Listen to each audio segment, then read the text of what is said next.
నమస్కారం. ముందుగా చెప్తున్నాను, భయం వద్దు, ధైర్యంగా ఉండండి, జాగ్రత్తగా ఉండండి. Public health emergency of international concern, ఓ రకంగా ప్రపంచ అత్యవసర ఆరోగ్య పరిస్థితి లాంటిది అనుకోవచ్చు. గణేష్ గోల్డ్ తాకట్టులో ఉన్న బంగారాన్ని విడిపించి కొనబడును. సంప్రదించండి 9966511144. ఇది మొన్న మే 17వ తారీఖున, కోర్స్ ఈ 17వ తారీఖున వరల్డ్ హెల్త్ ఆర్గనైజేషన్ వాళ్ళు జారీ చేశారు. ఎందుకు? ఉగండాలో, కాంగోలో బయటపడుతున్న ఎబోలా కేసులకు సంబంధించి. అది జారీ చేసిన రోజు కానీ, దాని ముందు రోజు కానీ, తర్వాత రోజు కానీ అమెరికాలో ఒక డాక్టర్కి ఎబోలా కేసు అటాక్ అయింది. ఈ ఎబోలా కేసులు ఉగాండా, కాంగోల్లో బయటపడుతున్నాయి. బట్ ఈ అమెరికా ఎక్కడ ఏంటి అన్నప్పుడు, ఆ దేశం నుంచి వచ్చిన వారిని ఏమాత్రం మనం టెస్ట్లు ఏమి చేయకుండా నార్మల్గా వదిలేస్తే ఇక వారి ద్వారా మిగతాలకు స్ప్రెడ్ అవుతుంది. ఈ ఎబోలా కేసులు వచ్చేసి అడవి జంతువుల ద్వారా మనుషులకు వచ్చింది, మనుషుల నుంచి ఒక మనుషులకి.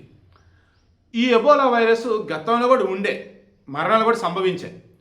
బట్ ఈసారి మాత్రం వందల్లో చనిపోతూ ఉన్నారు.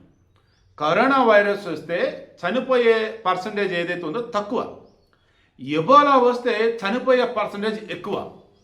కరోనాకి వ్యాక్సిన్ ఉంది, ఎబోలాకి లేదు. మొన్న మధ్య హంటా వైరస్ ఒక షిప్లో, క్రూయిజ్లో బయటపడింది. అది వచ్చేసేమో ఎలుకల ద్వారా, దాన్ని ఆల్మోస్ట్ కంట్రోల్ చేశారు, జాగ్రత్తలు పడ్డారు, ఓకే.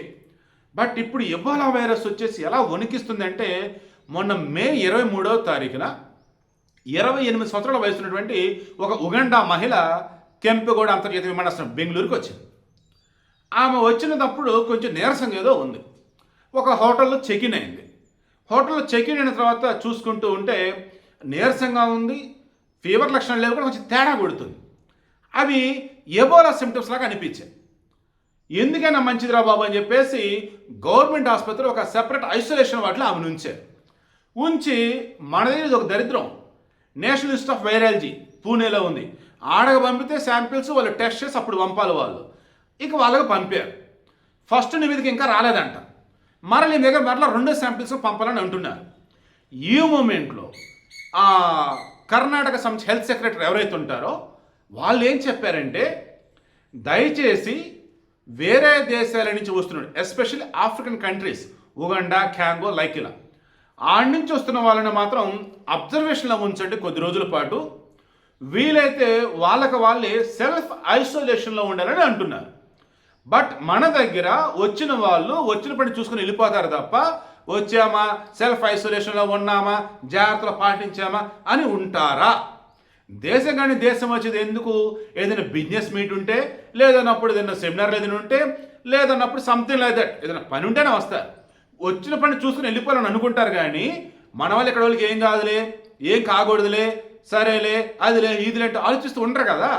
సో ఇప్పుడు కేంద్ర ప్రభుత్వం యుద్ధ ప్రాతిపదికన చర్యలు తీసుకోవాలి. ఆల్రెడీ జేపీ నడ్డా కేంద్ర ఆరోగ్య శాఖ మంత్రి ఆయన చెప్పున్నారు. ఆయన ఆల్రెడీ రాష్ట్రాల ముఖ్యమంత్రితో మాట్లాడారు, హెల్త్ డిపార్ట్మెంట్లతో మొత్తం మాట్లాడారు. ఆయన ఏమంటున్నారు, ఎక్కడ కూడా ఎబోలా లక్షణాలతో ఎవరూ రాలేదు, ఒకవేళ ఎక్కడన్నా ఎవరన్నా కానీ అనుమానాస్పదంగా ఉంటే ఖచ్చితంగా మేము వారిని ఐసోలేషన్ ఉంచుతాం, టెస్టులు చేస్తాను అంటున్నారు. అలానే ఇప్పుడు ఎదురు ఎవరు రాలేదన్నారు, బట్ బెంగళూరులో వచ్చింది. సో ఇప్పుడు అర్థం కావాల్సింది ఏంటంటే, 2019 ఎండింగ్ బాగా గుర్తెచ్చుకోండి, కరోనా మన దేశంలోకి ఎలా వచ్చింది. అంతర్జాతీయ విమానాలని అలో చేస్తూ ఉన్నప్పుడు కొంతమంది ఐసోలేషన్ ఉన్నారు, కొంతమంది చెప్ప పెట్టకుండా కొంపకపోయారు. వాళ్ళ వల్ల మిగతా వాళ్ళకి వచ్చింది. అవునన్నా కాదన్నా హౌడీ మోడీ అంటూ ఈ ట్రంప్ను పట్టుకొచ్చున్నారు. హౌడీ మోడీనా లేదన్నప్పుడు ట్రంప్ మోడీనా బాగా గుర్తెచ్చుకోండి. గుజరాత్లో అహ్మదాబాద్లో పెద్ద ర్యాలీ కూడా తీస్తారు 2020లోనే. కరోనా అప్పుడు మన ఇండియాకి ఏం రాదులే, కరోనా చైనా వుహాన్లో ఉంది, ఇక్కడ కాదులే, ఇలా అంటున్న మూమెంట్లోనే వేల మంది జనాలు, వాళ్ళలోనే కరోనా రోగులు. అదే సమయంలో ఢిల్లీలోన ఎక్కడో ఓ పెద్ద మసీదా లేదా మత ప్రార్థన జరిగేది ముస్లింలకు సంబంధించి, అందులో కరోనా వాళ్ళు. ఇలా చెప్పుకుంటూ పోతే ఏం కాదులే, మాకేం కాదులే, మమ్మల్ని ఏం చేయలేదులే అనుకుంటూ కరోనా విషయంలో మనోళ్ళు చూపెట్టినటువంటి అశ్రద్ధ, నిర్లక్ష్యం, అజాగ్రత్త ఏకంగా లక్షల మందిని చంపేసింది మన దగ్గర.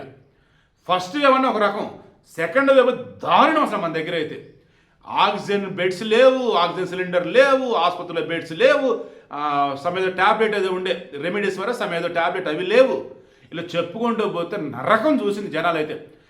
ఆసుపత్రిలో బెడ్స్ ఖాళీ లేక, శ్మశానంలో శవాలు తగలబడుతుంటాయి అక్కడ ఖాళీ లేక, శవాలు లేక గంగానదిలో వదిలేసుకుంటా పోయినారు కొంతమంది అయితే. సో ఆ దుస్థితి రాకూడదంటే దయచేసి కేంద్ర ప్రభుత్వాన్ని విజ్ఞప్తి చేస్తున్నా, రాష్ట్ర ప్రభుత్వాలకు విజ్ఞప్తి చేస్తున్నా, అంతర్జాతీయ ఫ్లైట్స్లో వచ్చే ఎవరైనా సరే వాళ్ళకి బేసిక్ టెస్టులు చేసి వాళ్ళకి ఏమాత్రం హెల్త్ తేడాగా ఉందంటే ఐసోలేషన్లో ఉంచి తద్వారా ఒక్క ఎబోలా కేసు కూడా ఇండియాలో రాకుండా కాపాడాలని చెప్పేసి వేడుకుంటూ ఉన్నా. స్టార్టింగ్ చెప్పింది మరలా చెప్తున్నా, భయం అన్నది వద్దు. భయం అనేది ఉంటే చిన్న కురుపుని కూడా క్యాన్సర్ లాగా మారుస్తుంది. భయం అనేది లేనప్పుడు క్యాన్సర్ను కూడా నయం చేసేలా చేస్తుంది. దయచేసి అర్థం చేసుకోండి, ధైర్యంగా ఉండండి. పిచ్చి పిచ్చి వార్తలు, పిచ్చి పిచ్చి వీడియో చూసి భయపడకండి.